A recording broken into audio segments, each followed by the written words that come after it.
जोर से बोलने से क्या फायदा हो जाएगा? आदमी धीरे धीरे बोल करके 10 साल तक देश का प्रधानमंत्री रह लिया मनमोहन सिंह, क्या मतलब जोर से बोलने से? धीरे में भी बहुत अच्छा काम हो सकता है। धीरे धीरे धीरे धीरे रे मना, धीरे धीरे कर से कोई जोर चिल्ला चोट करने से कोई मतलब नहीं है। हमारे अभय निर्भीक जी ने कितनी चिल्ला चोट करी, इतनी चिल्ला चोट रावण ने खुद ने नहीं करी युद्ध के मैदान में रावण की कविता पे। और इतनी चिल्ला चोट करने के बाद भी आखिरी में रावण को मरना तो पड़ा ना। अगर मान लो रावण जिंदा रहता तो एक बात थी, पर वो रावण खुद ही मर गया बेचारा। अच्छा, महत्वपूर्ण बात ये नहीं है कि रावण मर गया सर, महत्वपूर्ण ये है कि रावण क्यों मरा। मैं आपके बीच में बिल्कुल ज्यादा समय नहीं लूंगा, ठंड का टाइम है और आदमी को जमाने में कहीं भी शांति नहीं मिलती है, कहीं भी शांति नहीं मिलती। और देखो कितनी ठंड पड़ गई, ठंड पड़ गई। अब यार ठंड नहीं पड़े तो क्या करें, इसमें गर्मी पड़ा, अरे यार कितनी गर्मी यार, कितनी गर्मी यार। मतलब आदमी एक जैसा रहना ही नहीं चाहता है यार। है विधायक जी अच्छे से कांग्रेस में थे, अरे बोले ये तो कांग्रेस ही है, ये तो कांग्रेस है। अब बीजेपी में आ गया, अरे बोले तुम तो इधर से कूद के आए, तुम तो कूद के, मतलब आदमी क्या मरे यार। मतलब उसको कहीं भी शांति से नहीं रहने दिया जा रहा है। मतलब तो आदमी आखिर करे तो क्या करे, तो आपको समभाव सम दृष्टि से रहना है। मैं कोई ऐसा कुछ ही नहीं है जैसा ये हमारे शशिकांत जी ने बताया, कोई रायपुर और कोई मैं, ये सब बड़े कवि हैं भैया, दिल्ली बम्बई बेंगलोर हैदराबाद घूमते फिरते। मैं कहीं नहीं गया रे भाई, मेरे घर से सीधा यहीं आया हूँ और यहाँ से वापस मेरे घर चला जाऊंगा। नहीं अपन 10-10 20-20 दिन इधर उधर रोते फिरो, क्या मतलब। अपन इधर उधर रोते फिरो और अपने घर के सामने फिर दूसरे रोते फिरे, क्या मतलब। अपने को घर पे रहना बहुत जरूरी है। ये ब्रह्मास्त्र है। ब्रह्मास्त्र क्या, ये कोरोना बेशरम है ये, कि ये कोरोना क्या समझ रहा कि मैं 8 महीने रहा, ये 8 महीने क्या अगर 16 महीने रहता तो भी एक पंक्ति नहीं बदलते हम। क्या बात कर रहे हो आप, वही सुनाएंगे। शुरुआत तो वहीं से होगी, कोई कुछ भी नहीं होगा।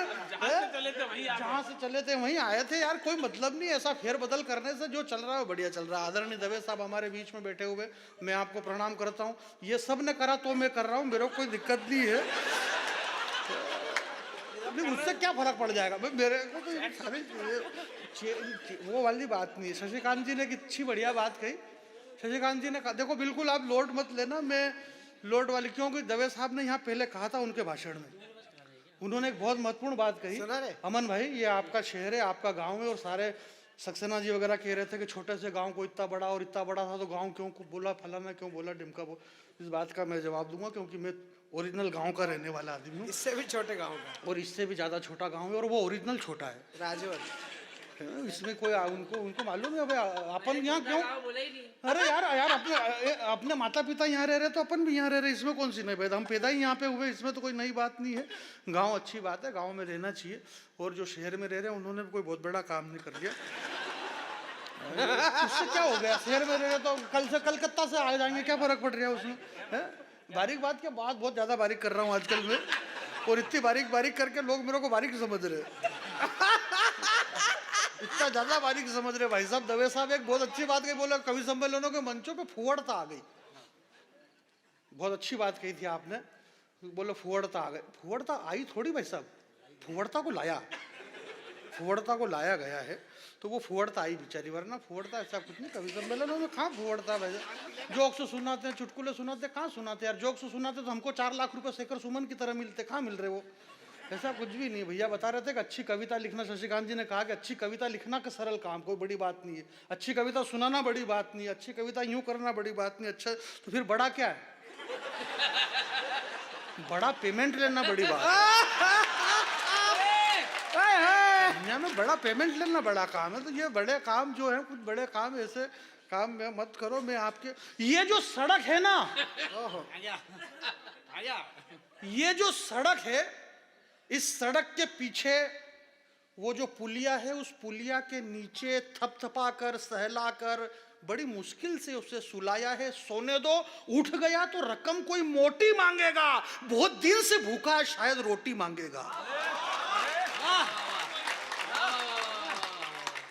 वाह वाह वाह वाह। अरे कोई वाह इसमें क्या, वाह रोटी मांगेगा, भूख लगेगा तो रोटी नहीं मांगेगा, इसमें कोई नई बात ही नहीं है यार। ये ऐसा बौद्धिक आतंकवाद फैला रखा है इस देश के अंदर, बौद्धिक, इसको बोलते शब्दों का बौद्धिक आतंकवाद।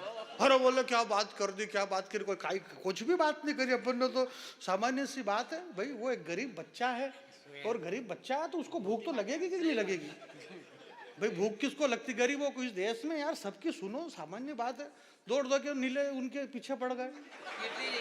है कौन है? अरे कीर्ति जी नहीं, ये भैया साल वाले, उनका नाम भी कीर्ति।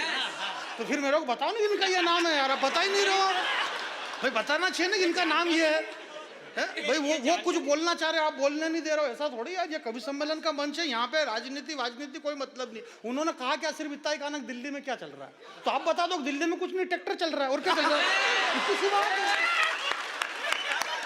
जो चल रहा है वो बता दो। जानी कुछ भी नहीं चल रहा, यहाँ से कुछ भी नहीं बोला जा रहा मेरे भाई। मैं आपसे एक निवेदन करना चाहता हूँ, इस माइक से यार, मैं एक बहुत पुरानी बात बताना चाहता हूँ, इस माइक से कोई भी नहीं बोल रहा, ये आज बोल रहे हैं, इस माइक से यहाँ कोई भी कोई सेटिंग करके थोड़ी बोल रहा है यार। आज से 500 साल पहले जो बोला गया, अब मेरे को बताओ, आज से 500 साल पहले पंडित आत्माराम दुबे जी की संतान, यहाँ विद्वान लोग बैठे हुए, तुलसीदास जी महाराज ने आज से 500 साल पहले रामचरित्र मानस के सुंदरकांड में उन्होंने लिखा कि अमित नाम भट कठिन कराला।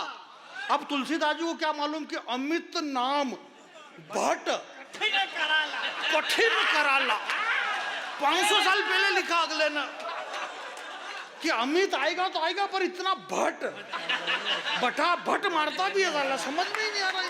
ये तब लिख दिया गया यार, आज थोड़ी हो रहा है ऐसा, ये तो बहुत पहले से लिखा गया। जाने जिंदाबाद। आज कुछ भी नहीं है, जरा छाके आगे, ये तुलसीदास जी लिख रहे, मैं थोड़ी लिख रहा हूँ। ये तो तुलसीदास जी ने पहले लिखा कि श्री रामचंद्र कृपाल भज मन हरण भो हरण नव कंज, कंज का मतलब समझते हो ना, नव कंज, लोचन कंज, मुख कर कंज, पद कंजारुण, आंखें कमल, हाथ कमल, मुख कमल, इतने सारे कमल 500 साल पहले फंसा गए तुलसीदास जी। अब आप क्या करें, क्योंकि आज है कमल क्या। अब मेरे को जिंदाबाद जिंदाबाद क्या, तुलसीदास जी को कौन बेंगलोर ले गया था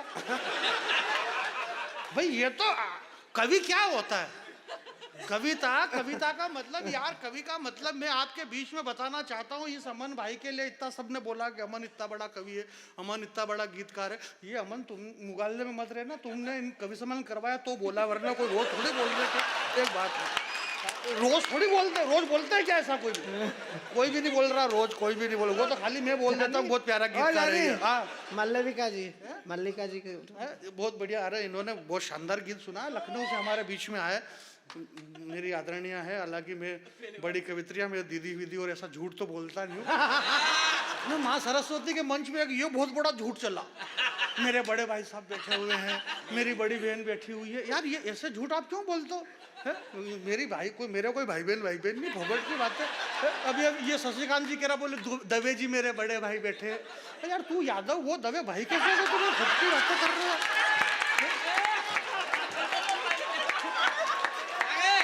ऐसे कोई भाई मैं ऐसे झूठ, मेरे कोई भाई बहन नहीं यार। ये कहाँ रहते हैं, ये कहाँ रहते हैं, ये कहाँ रहते हैं, ये कहाँ रहते हैं, मैं कहाँ रहता हूँ, क्या मेरे पिताजी यूँ रोते फिरते थे इधर उधर, क्या मतलब यार, कोई किसी का भाई बहन नहीं है, मर्जी पड़ा वो भाई बहन। रात की 2 बज गई, मेरी बहन यहाँ पे क्या कर रही थी बजे बताओ, और मेरी बहन रात के 1-1, 2-2 बजे इधर उधर रोती फिर, मेरे जियाजी चमड़ा तोड़ दे मार के। मेरे कोई भाई बहन नहीं है, ये सारी फोकट की बात है। मैं ऐसे झूठ बोलता ही नहीं हूँ, इमोशनली ब्लैकमेल मार कुछ नहीं। तो अब यार ये इतने सारे गीतकार, वो गीतकार उधर से 1 नंबर पे गीतकार, 2 नंबर पे गीतकार, 3 नंबर पे गीतकार, 4 नंबर पे कभी ये मेरी बिरादरी के दिनेश भाई, 5वें पे फिर शशि भाई गीतकार, विनीत भैया गीतकार। भाई साहब भी गजल लिखते हैं, मतलब गा नहीं सकते इसलिए, पर है गीतकार ही है। और आप चिंता मत करना सर कि आपको गाना नहीं आता है। इस देश में जावेद अख्तर बहुत बड़े गीतकार हुए हैं, डॉक्टर राहत इंदौरी बहुत बड़े गीतकार हुए हैं। और वो क्यों हैं बड़े गीतकार? क्योंकि वो गाते नहीं थे। नहीं, गाते तो फिर कोई वो गीतकार होते क्या? तो ये भैया इधर गीतकार राहुल, वो ये दोनों आदरणीय गीतकार। मतलब यार ऐसा एक, मतलब अपने को मतलब बाटी पसंद है तो सबको बाटी परोसो। ऐसा थोड़ी, सबकी अलग अलग चॉइस है सबकी। ऐसा आपने प्लान बना लिया, बोले गीतकार गीतकार गीतकार गीतकार। गीत कविता के प्राण है, कवि सम्मेलनों के प्राण है गीतकार। डॉक्टर हरिओम पवार जी कहते हैं कि कवि सम्मेलन का प्राण है गीत, और जिस दिन गीत मर जाएंगे मंचों से उस दिन कवि सम्मेलन मर जाएंगे। और जब कवि सम्मेलन मर जाएंगे तो क्या होगा? ताली थोड़ी बजाना, मर गया तो और ताली बजा रहा हो यार। थोड़ा बहुत तो समझो कि नहीं समझो है? इन्होंने कहा यार तुम इतनी आदतें बिगाड़ दी यार। यार जो आए जो हाथ खड़े करो, हाथ नीचे करो, यूं ताली बजाओ, फलाना क्यों बजाओ यार ताली? भावुक हो गए इसका मतलब ताली थोड़ी बजती भावुक होते जाते तो। बिल्कुल ताली वाली मत बजाओ, माल ओरिजिनल होगा, मार्केट में अपने आप बिकेगा, विज्ञापन की कोई जरूरत नहीं है कि आप ताली बजाओ रे ताली बजाओ रे। मेरे को जरूरत ही नहीं है आपकी ताली की, आप प्रेम से सुनो यार। इतने लोग बहुत सारे लोग कम पड़ गए, और ये क्यों कम पड़ गए? आप पीछे जाके सुनो उनकी बातें, आप पब्लिक को सुनो यार, जनता को सुनो। बातें करते करते जा रहे हैं, अरे बोले यार ताली बजा बजवा के परेशान कर रहे हैं यार, कविता सुनाई नहीं छुट्टी करे यार, बोले ताली बजा ताली। अरे क्या नौकर है क्या अपन यार इनके ताली बजाए? और पहली बात ताली कौन बजाता है यार शुद्ध मनो, हम कवि सम्मेलन कर रहे हैं, कविता कर रहे हैं। तुलसीदास जी महाराज ने तो कहीं भी नहीं लिखा रामायण में कि 4 लाइन जैसे ही उन्होंने पूरी कर दी चौपाई, मंगल भवन है मंगलहारी, द्रंशु दशरथ अजर विहारी, दीनदयाल विरत संभारी, हरोनाथ मोहम्मद संकटवारी, जरा प्रिय भक्तों एक बार ताली बजाओ, ऐसा लिखा क्या कहीं? कहीं नहीं लिखा ना ताली बजाओ भाई, इसमें कहीं कुछ भी नहीं लिखा। परंतु आप लोग कवि के सामने बैठ करके इतनी देर तक बैठे हैं रात को, आप क्यों बैठे हुए हैं? क्योंकि देखो यहाँ व्यवस्था थी बैठने की, इतना लोड मत लेना। मैं 5-7 मिनट आपके बीच में मैं ये कह रहा था कि यार भगवान श्री राम के लिए आपने इतना बढ़िया, नरेश भाई सॉरी अरे अमन भैया, ये अभय भैया, ये क्या कि नरेश ने इतनी सारी पोस्टर डाली है कि वो याद रहता है जबान के लिए। तो हाँ नरेश निर्भीक कवि सम्मेलन के खिलाफ लिखता है, गलत बात है, ऐसे बोलना नहीं चाहिए। बहुत अच्छा, कुछ नहीं, उसको 4 कवि सम्मेलन बुला लो तो अच्छे हो जाएंगे, उससे क्या मतलब है? ऐसा थोड़ी नहीं होता। आपने जो राम रावण का प्रसंग सुनाया सर, बहुत अच्छा प्रसंग। राम रावण को लेकर के आपने जो बात कही है, अद्भुत बात कही है। रावण की जो मृत्यु हुई है, रावण इसलिए मर गया क्योंकि वो रावण था। आप हंसने की, आपको समझना है, आप समझने की कोशिश करो। क्योंकि ये जो 2 आंखें हैं ना, इन 2 आंखों के अंदर एक आंख और है, उस अंदर की आंख से आप देखो। अब उसमें को आप देख नहीं पा रहे, उसका मैं क्या कर सकता हूँ? मैं देख पा रहा हूँ, आप अपने घर पे जाके कोशिश करना कैसे देखा जाता है अंदर से, तो बढ़िया मजा आएगा आपको। तो क्या हुआ कि थोड़ा आनंद यार, बहुत ठंड में ठहर गए हैं लोग, बैठे हैं, इतनी देर देशभक्ति की बातें। वो जानी वो छूट जाएगा, वो रामायण सीरियल का मुल्ला जी बैठे हैं बहुत बढ़िया। इसके बाद हाँ सुनो, साकिर सेठ हमारे सामने। हाँ साकिर सेठ, वो क्या है कि हमारी भाषाओं का जो विस्तृतीकरण हुआ, हमारे धर्म की जो राम लला की, और ये जो बातें हो रही है, भगवान श्री राम पे इतना बढ़िया गीत सुना है। भगवान श्री राम की सनातन धर्म की जड़ें इतनी गहरी है कि उसे कोई भी नहीं हिला सकता साहब। भगवान से हमारे सनातन धर्म की जड़ें, जब रामानंद सागर ने रामायण सीरियल बनाया तो 40 भाषा में दवे साहब उसको बना था, 40 भाषा में, और कम से कम 70 कंट्री में उसको देखा गया। सुबह में 9 साढ़े 9 बजे रामायण आती थी तो शहर में सन्नाटा छा जाता था। लाइलॉन के जूते चप्पल की इतनी चोरी होती थी कि पूछो मत। लोग उधर रामायण देखने में व्यस्त रहते थे, इधर चोरी, जूते चप्पल गायब हो गए। तो मेरे गाँव में रामायण चल रही, विनीत भैया सुनना, तो रामायण चल रही साहब, आप देखो, हालांकि अभी नहीं चल रही रामायण, मैं खाली सुना रहा हूँ मन से। 9 साढ़े 9 बजे रामायण, और जैसे रामायण खत्म हुई तो शो छूटा, लोग घर में से निकलते थे रामायण देख के। तो यार 2 मुल्ला जी आपस में बातें करते हुए जा रहे थे। बोले हाँ साकिर सेठ कमाल करी रीडू। बोले शू करी रीडू? बोले हाँ रामानंद सागर ने कमाल करी रीडू। हाँ रामायण सागर ने रामायण सीरियल में शू कीधु?